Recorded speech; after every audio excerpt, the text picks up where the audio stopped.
On today's show, we talk to a woman who's worried about her sister's new relationship.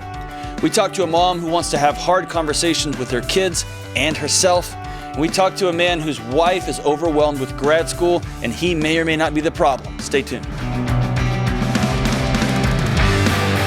Hey, what's up, good folks? I'm John, and this is the Dr. John Delony Show. Thanks for hanging out with us. There's about 11 billion other podcasts you can be listening to, and you chose this one, and we are so glad you're here.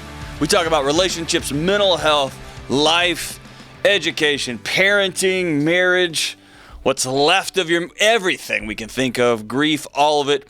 If you want to be on this show, I'd love to talk to you directly, personally. I'd love for you to be able to tell your story to all the listeners out there. So give me a call at 1-844-693-3291. That's 1-844-693-3291. Or you can go to not www, but just johndelony.com/show, because it is the 21st century.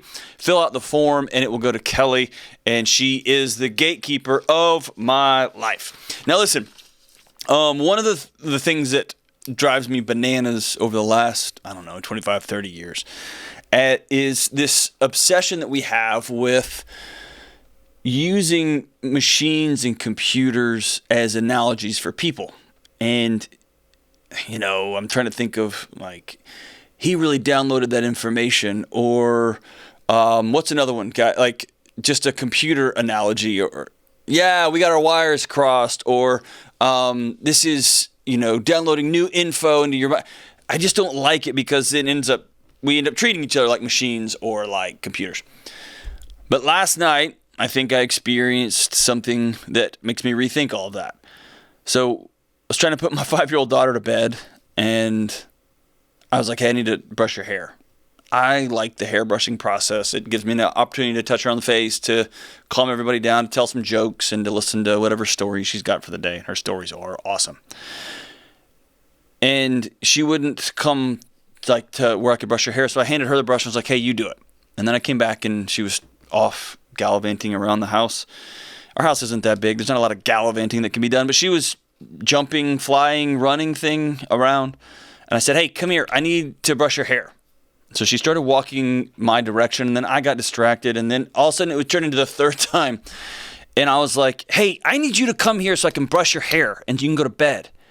And she whipped around and looked at me with all the sincerity she could muster in her tiny 5-year-old little body. And it wasn't like she was playing. This is like came from her soul. And she looked at me with this sense of longing and passion and frustration. And so here's how it all went. Hey, I need you to come here so I can brush your hair. This is the third time I've asked. But Daddy, I'm an owl. And evidently my brain has a pause button, because it just stopped working. I didn't have an answer to that. I didn't know what to, what. I just looked at her, and then she just turned, and I guess in her head flew. But I watched her walk, and then she just went and got in bed. And I probably should have had some sort of response, but I didn't know what to say.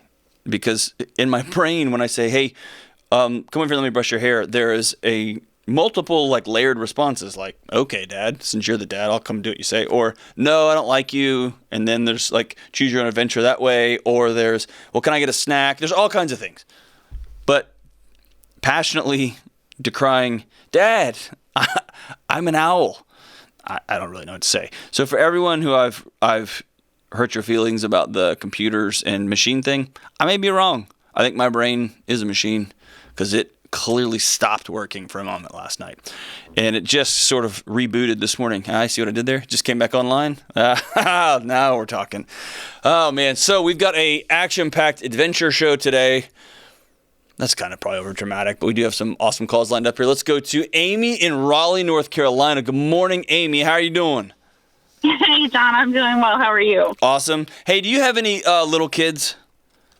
I have 4 kids. Yeah, they're 11 and under. Oh, good God Almighty! So you're in it. So listen, do they ever say anything and your brain just pauses for a minute?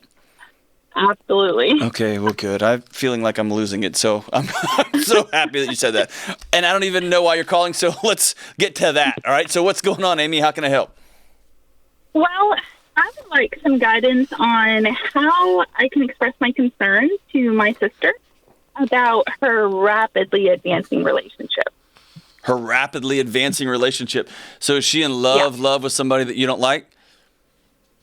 Yes, but there's a lot of details surrounding it that are highly concerning to me. Okay, go for it. Well, she discovered in February that her husband of 9 years was having an affair, and by the end of the month, she had made contact with new people and found a person from her past that she didn't really know well, but over 15 years ago, she knew this person, and within a week, they had met again. We live on opposite sides of the country. So she flew across the country to meet this person, and then within a week or a week and a half after that, they're professing love for each other, and he's planning to move in with her.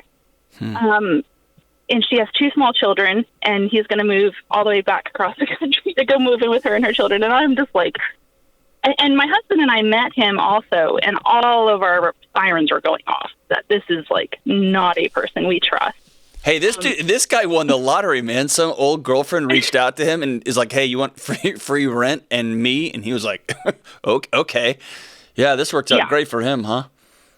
Right. And he's 8 or 9 years older than her. He seems kind of a mess. He rents an apartment with some other person who kind of seems to want him out. And then my sister comes in, and I don't even. Last I talked to her, she still hadn't filed divorce papers yet.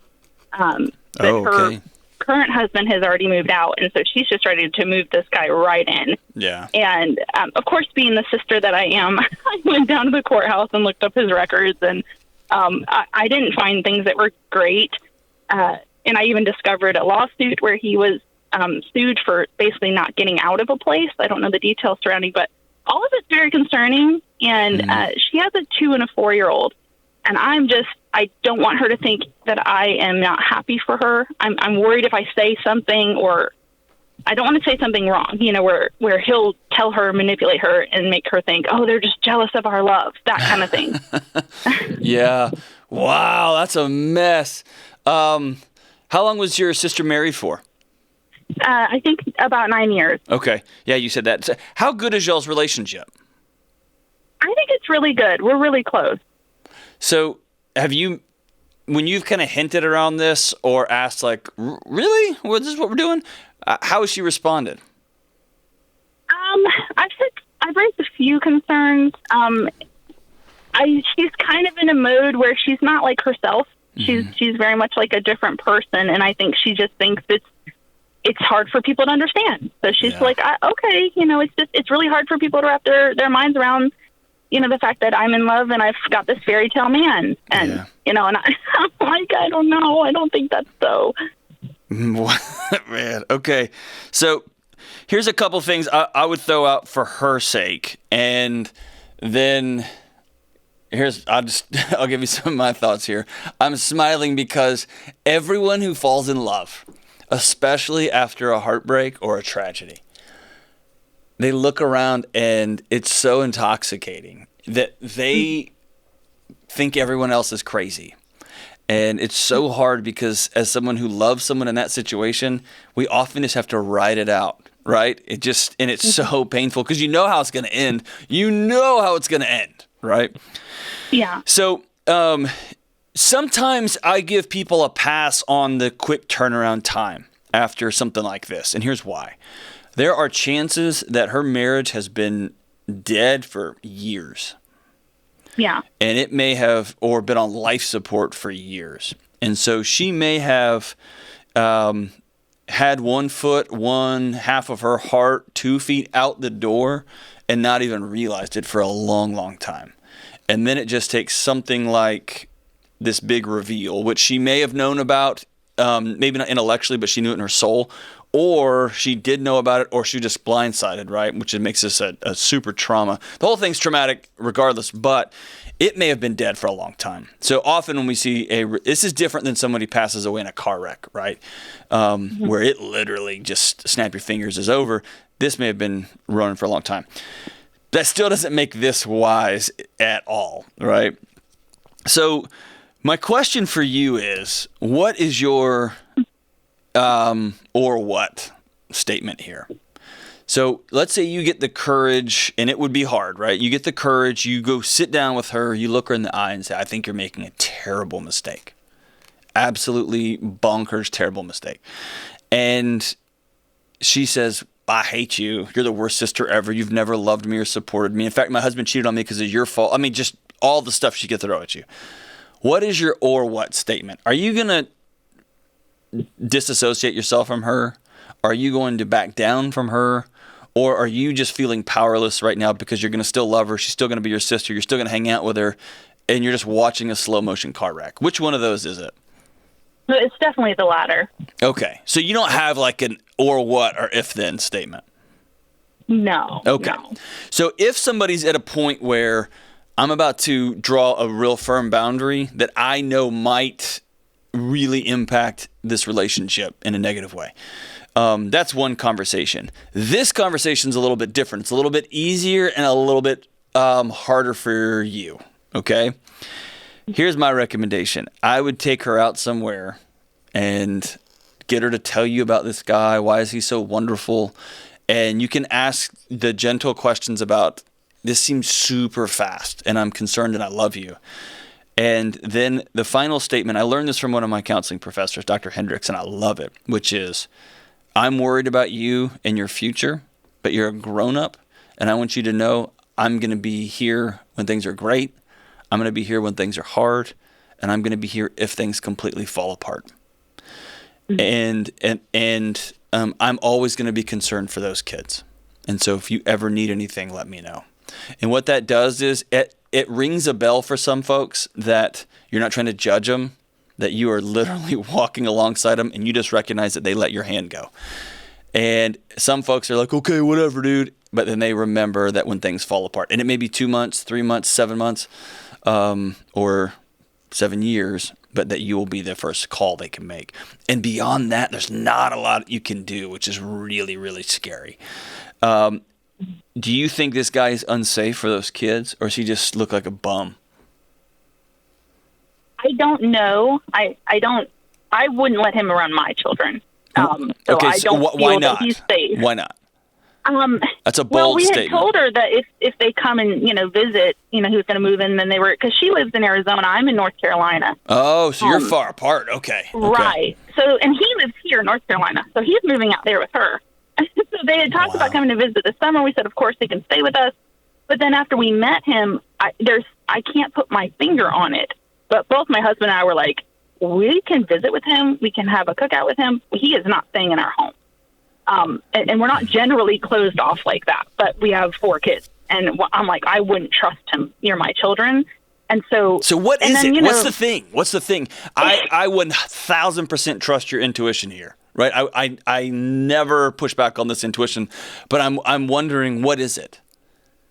I think part of it, there's something about his essence or something. His and essence. Part of it is the control he's been able to, kind of exert over my sister and make her very different. And she's my older sister. She's always been responsible, very financially independent, very intelligent. And he's had this effect on her. And she's behaved differently around her own children, when I hear her talk to them. And it's just concerning that what could happen in that home now that boyfriend's kind of the center and the obsession. I just worry, I don't know. I'm like, would they be taken care of? Could he hurt them? So my mom signals are going crazy. Yeah, and all the things you just said are the answer is yes. He could hurt them. And if their mom is, I love the word, he's a drug right now, right? She's grieving. He's a drug. And if mom is willing to do drugs with kids in the house, then yeah, he could hurt him. He's going to have access. So yes, as her sister, as a responsible citizen, right? As their aunt, yeah, you got to keep that antenna up, to make sure that they're safe and that you're not hearing anything bonkers or weird. And they're so little and so young, right? It's not like you can call them on a side conversation like if they were teenagers. So based on that, I might have a little more direct conversation with her, a little harder conversation about, hey, what are you doing? This is not smart and not wise. And maybe tell her, I love you so much, I'm willing to cause a rift in our relationship right now, but this is not smart and not wise and not safe. You don't know this guy, and moving in is too soon, too fast. Right? Mm-hmm. You could try that. It's probably not going to work. It's probably going to be messy. But at least when this thing starts getting, the rails start coming off, she'll know that you love her. But again, sometimes if you make yourself so unsafe, she'll feel like she's got no one to call, right? But we are just, so I'm more interested in a long-term relational play here. But yeah, at the end of the day, you can't do anything about this. That's the hard part. You can have a gentle conversation. You can have a flexed conversation. You can have an angry, I'm the aunt of these kids. I don't trust this guy. Something about him is not ringing true to me. It's not safe. What are you doing? Any three of those situations may work. They probably won't. And what you're going for now is a long-term relational play, like I said, so that she reaches out to you when things go sideways, which they probably will. And if you ever get a hint, an inkling, any sort of, as you said, I love it, any sort of essence that the kids aren't safe, that they aren't doing okay, that they're being neglected, that they're being treated bad, you call every alarm that you know. You call every person, every community member, every police officer, you call everybody, and make sure those kids are safe and taken care of. Okay? I hate this for you and your family. This is hard. This is a mess.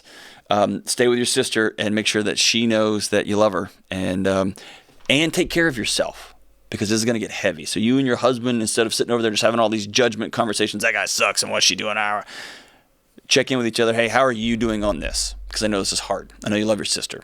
And give each other spaces to be frustrated, give each other spaces to be sad and to grieve this, and then to go about controlling things you can control. And you can't control knuckleheaded older sisters for sure. Thank you so much for that call, Amy. All right, let's go to Monica in Salt Lake City. Monica, good morning. How are we doing? I'm doing okay. How are you? Just rocking and rolling, figuring it out. Awesome. So what's up? How can I help? So as a conservative Christian, how do I teach my kids accurate information on LGBTQ plus issues while maintaining biblical teachings on the subject? Oh, that's a great question. So dig into that a little bit. Tell me what's behind that. Just one of my kids is getting older, and how old? 10. Okay. And it's something that's going to start coming up more and more as she gets older. I want her to have good information so she can know, what other people might be going through if it comes up for her, what she might be going through. Mm-hmm. And, just so that we can raise them with a Christ-like compassion to where they can have the love of God and all mankind. Number one, I love your heart here, man. It's so good to hear. There feels like there's another side to this. So are you afraid that teaching them hospitality is going to set them up in a, like, what's the or what part of this? The or what part of it is probably, okay, this sounds terrible, but what if they come out? What kind of mom am I going to be? Mm-hmm. Am I going to mourn that and not support them? Obviously they're young. I don't know. They don't know. But if it does come up when they're older, how do we navigate that if that comes up? So is this more about you wanting to teach them, or is this more about you prepping for a conversation that you, almost pre-worrying about a situation that may or may not come down the road someday? Yeah, and then I'm trying to navigate through my own discomfort with the issue as well. Well, number one, I appreciate you being honest and being brave. Early on in the show, we received a number of phone calls, and I finally just asked on this topic, and when I was still practicing, so those shows didn't air just because I was terrible, didn't know what I was doing. But one time I just asked, hey, why are you calling me? Like, why don't you ask your friends? And the response was haunting. The response was, Delony, I got nobody to ask. And I've just been so fortunate to have such great community over the years. And so I'm so grateful that you reached out. I know so many folks are working through this and thinking through these things and wanting to be graceful and loving. So To answer your first question, you're going to love your kid. The fact that you're calling lets me know that you're going to love your kid. Every mom, every dad on planet Earth has this imaginary picture for their child of what that's going to look like. And 99.9% of them are wrong, right? They're not going to look that way. And it's not just on this topic. In fact, it's rarely on this topic. It's about, I wanted him to be a baseball player or a lawyer or a doctor, or I thought they were going to marry somebody with dark hair or blonde hair, whatever the thing is. And so if this comes up, A, you're going to love your kid. B, you're going to more in the picture that you had in your head, it just plopped in there, whether society put it in there, you put it in there, your parents put it in there, wherever it came from, right? My wife talks about this future Thanksgiving table someday. And when our kids come home from college and yada, yada, and I just smile because it's not going to happen, but it's so fun to think about, right? So both of those things can be true. So here's my thoughts, and I'm going to be as honest as I can. I've got a lot of LGBTQ friends, and I've got a lot of community members. I mean, that's been my world is hospitality over the last 10, 15, 20 years. So your impulse is right. It's hospitality first. Just understand how hard it is for folks, whatever they're walking through each day. It's just hard, right? The second thing is you can't undermine Christian teaching. You can undermine your faith's witness. And what I mean by that is, as a Christian person, and I'm one too, so I'll preach to the choir here.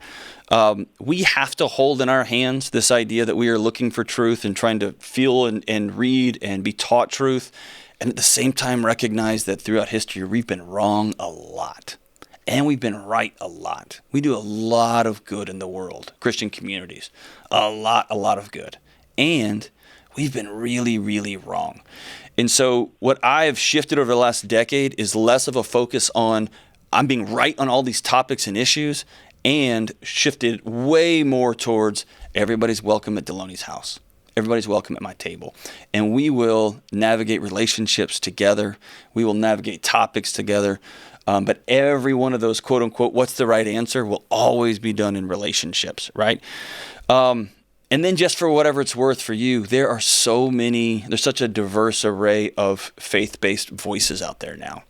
When you said conservative Christian, that means 50 different things to 50 different people. I'm interested in your definition. What does that mean to you? I think it means more, traditional Christian. Okay. So I'll even push on that. So what does that even mean? You've got John Wesley and John Calvin and Martin Luther and the Catholic community. I mean, that means so many things. That's true. What does that mean? So I guess when I say conservative Christian to this topic, I mean, sorry, this is a hard topic because, I feel like the worst person ever having my viewpoints being kind of behind. Hey, hold on for a second. Hold on a second. You're not the worst person, and here's why. You're asking questions.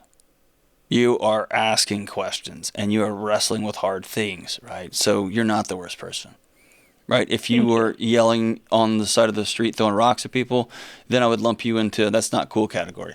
But the fact that you're asking questions makes you a truth seeker, and the fact that you're asking relationships to people and not to Alexa tells me you want relationships, and that's the two greatest things a person can be doing right now. So good for you. Okay. So go ahead. So traditionally, marriage ideally is between a man and woman. Okay. I mean, ideally, if I have friends who are in that community and get married, I'll go to their wedding. Great for them. This is, totally happy for them. But just, again, marriage between man and woman is ideal. I think that's what I mean by conservative Christian. So just the picture of marriage there.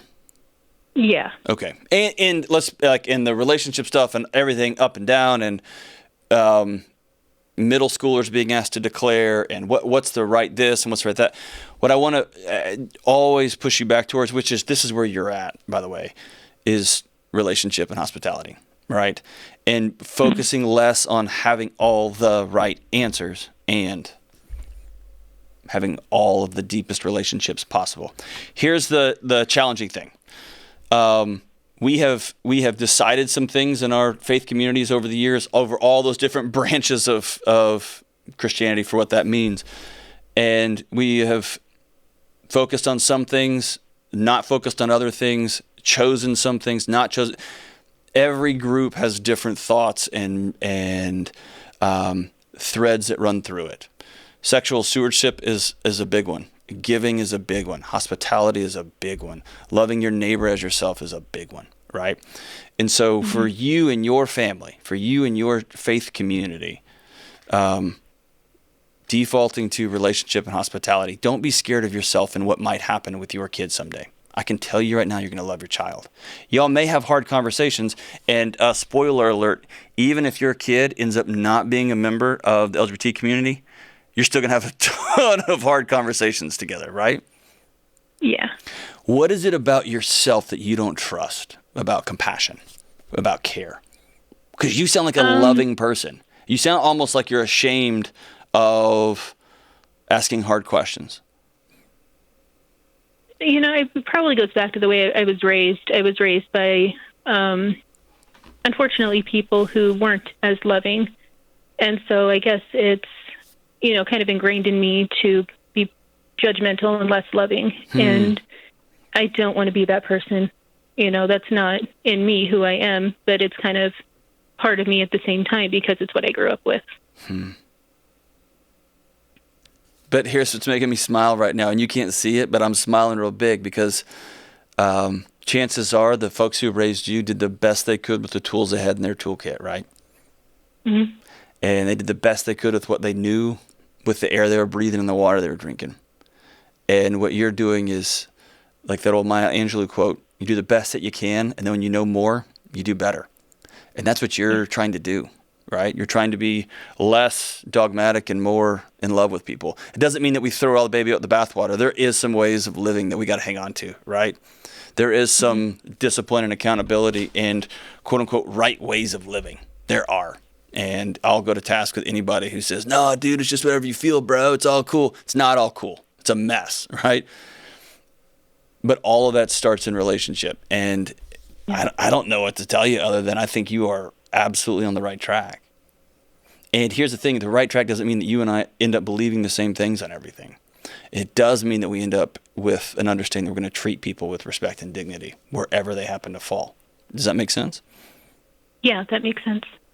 So I don't know that I'm answering your question as much as affirming you as somebody who is trying to navigate a messy, messy situation, a messy, messy world, and trying to reckon with her past and thoughts you may have had and jokes you may have told and people you may have told off and arguments you may have thought you have won with this new person who's looking at their 10-year-old thinking, you are inheriting a totally different world than I come from.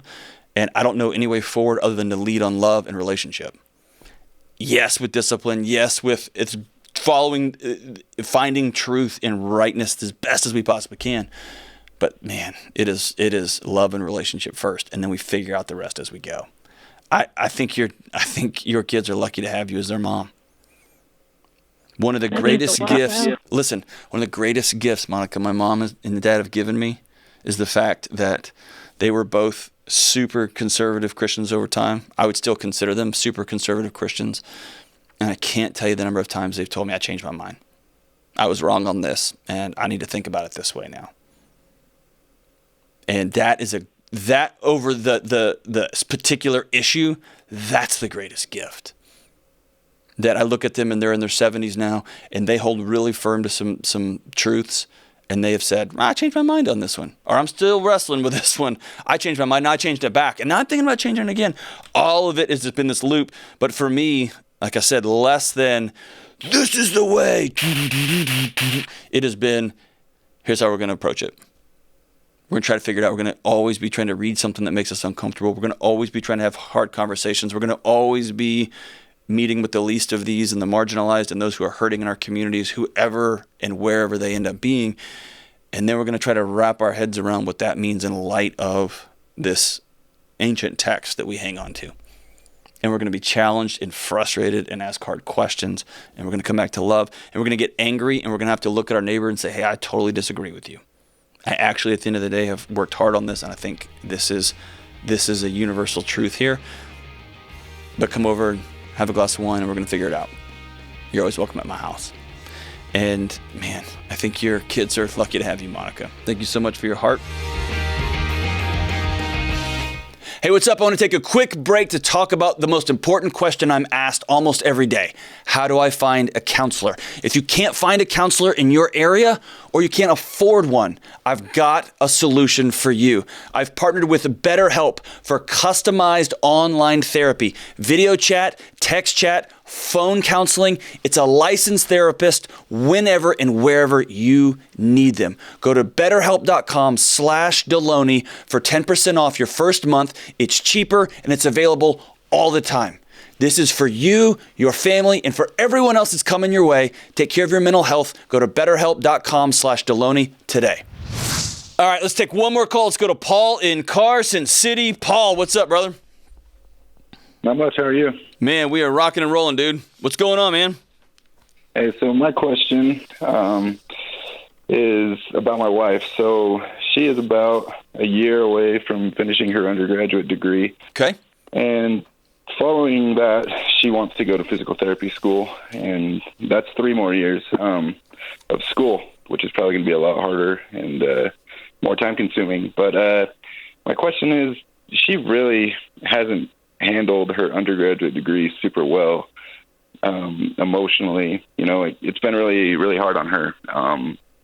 You know, like when she's doing her schoolwork, she gets really stressed out when she doesn't get grades. You know, she gets a good grade, she gets emotional. It's been really hard for her, and I'm worried that if she goes on to do 3 more years of school, that it will take a toll on her mental health. And my question is, how can I help her to understand that she needs to do what's best for her happiness? Mm-hmm. And if she does go on to physical therapy school, how can I help her to handle school more calmly, and so her life isn't miserable for 4 more years, you know? Sounds like this has been really hard on you. I mean, yeah. Tell me about that. Well, yeah, just like, you know, when she's studying, she's very irritable and hard to deal with, and you know, she doesn't want me around when she's studying sometimes. Or so, hey, hold on. Listen, did you hear all the things you just said? You said she doesn't want you around. She gets irritable when you're around. It sounds like you might be the problem, not school. Push back on that.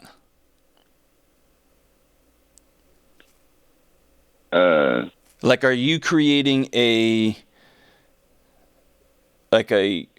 safe, like, fun, lively environment for her, and then a quiet, safe environment for her to study, get through this stuff?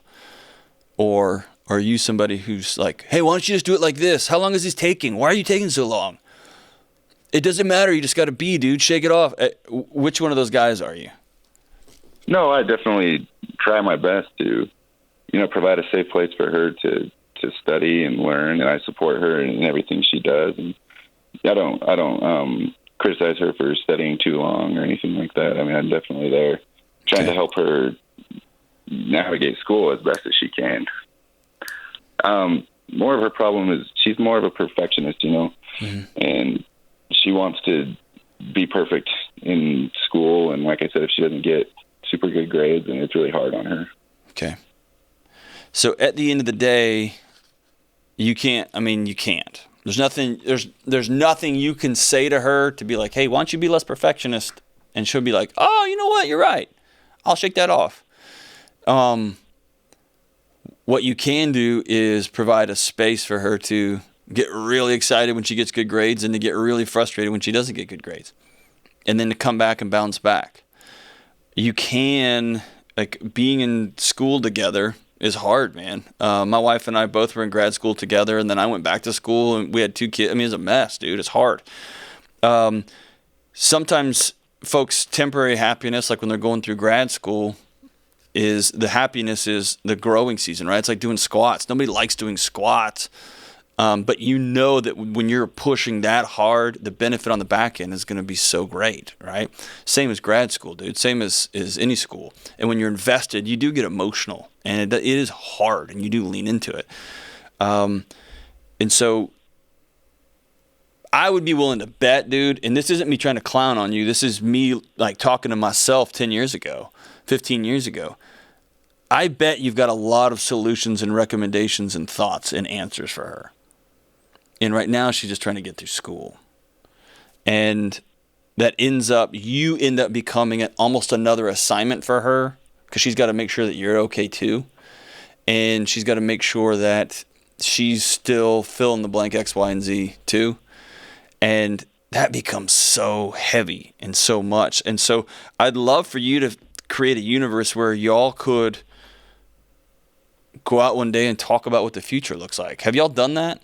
What is that? Why does she want to be a physical therapist? What world is she trying to create there?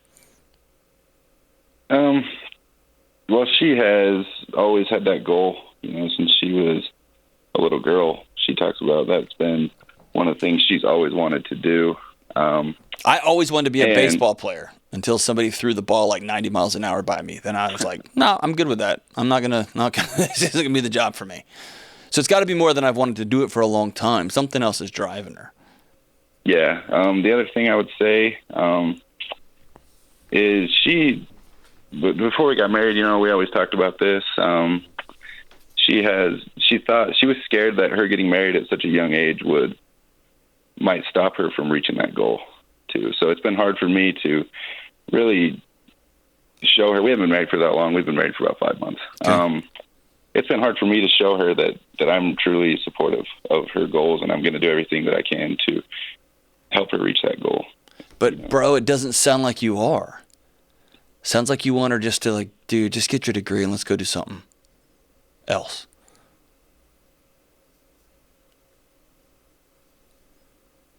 And just be honest with yourself. Is that the case? No, really, John. I mean, I really want her to do that, and I want to see her happy and so you see her reach her goals. Does she have permission? Does she have permission to quit? To quit? Yeah. Yeah.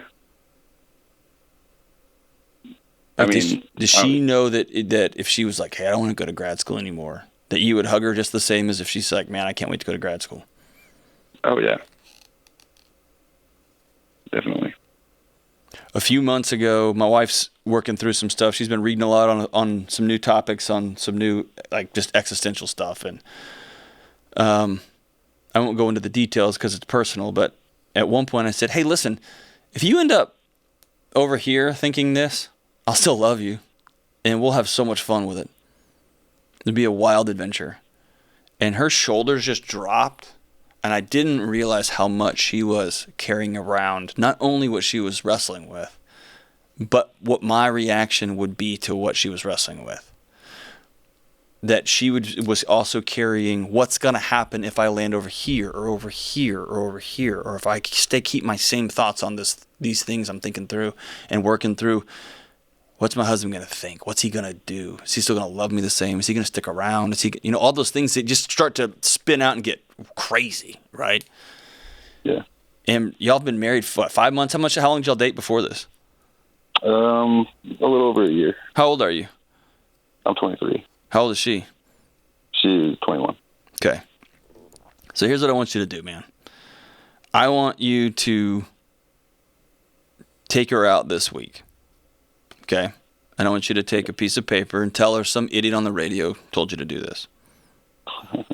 I want you to write down, with her sitting there, watching you, all the things that you love about her. The way she moves her mouth when she laughs, the way she leaves glasses all over the place, the way, all these little idiosyncrasies 5 months in, all these things that you love about her. That you love her drive, where she's going, the fact that she is trying to get through school as a 21, she is beating herself up over it. And then I want you to write, with her sitting there, I want you to hold that pen, and I want you to ask her, what are ways I can love, we're 5 months in, What are ways I can love you best? And let her tell you. And so you got to go first. So you can set this table here, right? But then I want you to let her speak into it. And I don't want you to ask her, what are the things you love about me, man? I want you just to make this completely about her and her. And I want you to hold that pen and look her in the eye and say, how can I love you? Because I want to be so good at it. And then when she asks questions like, well, why are you asking this, whatever, be like, you talk to yourself in a way that drives me crazy, because I would never let some dude at a bar talk to you the way you talk to yourself. And so I want to create a world where you can talk so good about yourself. Sometimes I think you love school and can't wait to go to grad school. Sometimes I think you don't like school anymore. You're burnt out, but you feel this drive, and I want to keep loving you and supporting you. How can I best do that? And that ends up becoming a really good entry point into this conversation. Because if you just show up tonight and say, hey, dude, why don't you just quit school, dude? Don't go to grad school. Her worst fears become true. Yeah. And if you just sit on the couch with a video controller in your hand, and I'm just picking on you, dude. I don't know if that's true. And she's studying and studying and studying. And you're like, keep going, babe. You're doing good, from the other room. That's not helpful either, right? I want you to get really tactical and practical and show her. Don't just tell her. Show her you're all in. You're 5 months. And then you've got to be okay in your heart. What if she says, dude, I really, really want to go to grad school and be a physical therapist? Really bad. You've got to look up and realize there's going to be 3 more years of your life. You're going to be 26 years old. If she says that, Paul, are you in? Yeah. All in? I'm all in. That's so good, man. You love this girl? I love her so much. She's awesome. What does she's awesome mean? I mean, she's just really the perfect girl for me. I mean, we get along super great, and we have fun together, and we have goals to just create a happy life together, and I'm just trying to figure out how I can help her to be the happiest she can be. All right, so let's stop using the word happy and let's use the word joyful. And here's the difference. Happy means anything uncomfortable we do away with. Any season or period of discomfort or hard stuff we try to cover up and wallpaper over. Joyful means we sacrifice, we work really hard for a good night's sleep, for peace, for long-term goals, right? And so I don't want you to focus on making her happy. In fact, there's a lot of research out, and there's a real big study that just came out like last week or this week, that the harder you chase happy, the less happy overall in your life you become. I think it's a Western pathology, right? We have made the pursuit of happiness our God, and it's killing us. Slowly but surely, diseases of despair, dude. We're collapsing under the weight of I need to be happy, which we've moved to I need to be comfortable, which means I need to have everything the way I like it, right? I'm not saying that's you. I'm saying that's us as a culture. And so I don't want you to focus on her happiness. I want you to focus on her joy. And that means she's going to have hard workouts. That means she's going to have hard seasons where she's in grad school, or have hard seasons of mourning when she decides to quit grad school. And you're going to be there to hold her arms up when she's tired. You're going to be there to make sure the dishes and laundry's done for 3 years because she's running and gunning, doing clinicals and working so hard. You're going to be there for her and there for her and there for her. And she's going to be there for you too. This is not that one-sided of a thing, right? Y'all are both in this together here. But I want to make sure that she knows that you are all in. And give her permission to quit. And give her permission to keep going. And if you don't have the tools, I know in your heart and spirit and mind, you want to be the guy that makes sure she's like supported, but you may not have those tools. I did not have those tools. My tools were do whatever you want, I'm out of here. And I've had to learn them and learn them and then learn them again and then learn them again. And just a few weeks ago, a couple months ago, I just said it, I'll still love you no matter what. And it was like, whew. Watching my wife exhale is both beautiful and it breaks my heart. Because usually the tension she holds is something that I haven't given her. So start with a dinner. Start with a blank piece of paper and a pen. All the things you love about her. And then ask her, how can you love her better 5 months in? Start building those foundations. Don't whine. Don't complain. Get to work. Get to work. Y'all are building something special, brother. And then plan what your future's going to look like. Not just, I want to make you happy. What is this going to look like? Paint a really clear picture together, and then y'all work towards it. All right, brother. Thank you so much for your call, man. You're a good guy, Paul. You're a good guy. Month 5 is hard. Getting married at 23 is hard, brother. Hang in there, hang in there. All right, as we wrap it up, let's do this one, dude. Because sometimes, you just got to go with the truth. And the truth is that in 2005, partnering with Wyclef Jean, Shakira dropped Magic. She dropped Magic because you know why? Hers, mine, James, Kelly's, all of us, our hips don't lie. It's released in 2005. Shakira writes this masterpiece just like this. Ladies up in here tonight, no fighting. We got the refugees up in here, no fighting. No fighting. Shakira. She said her own name twice in the first line of her own song. How dope is that? I never really knew that she could dance like this. She make a man want to speak Spanish. ¿Cómo se llama? Sí, bonita. Sí. Mi casa, su casa. Shakira. Again, her own name twice. Poets, how do you like that? Oh, baby, when you talk like that, you make a woman go mad. So be wise. See and keep on. See, reading the signs of my body. Uno, dos, tres, cuatro. That's 1, 2, 3, 4 for you non-Spanish speaking poets. I'm on tonight. You know my hips don't lie. No fighting. I'm starting to feel it right. All the attraction, the tension. Don't you see, baby? This is perfection. And this has been the Dr. John Delony Show.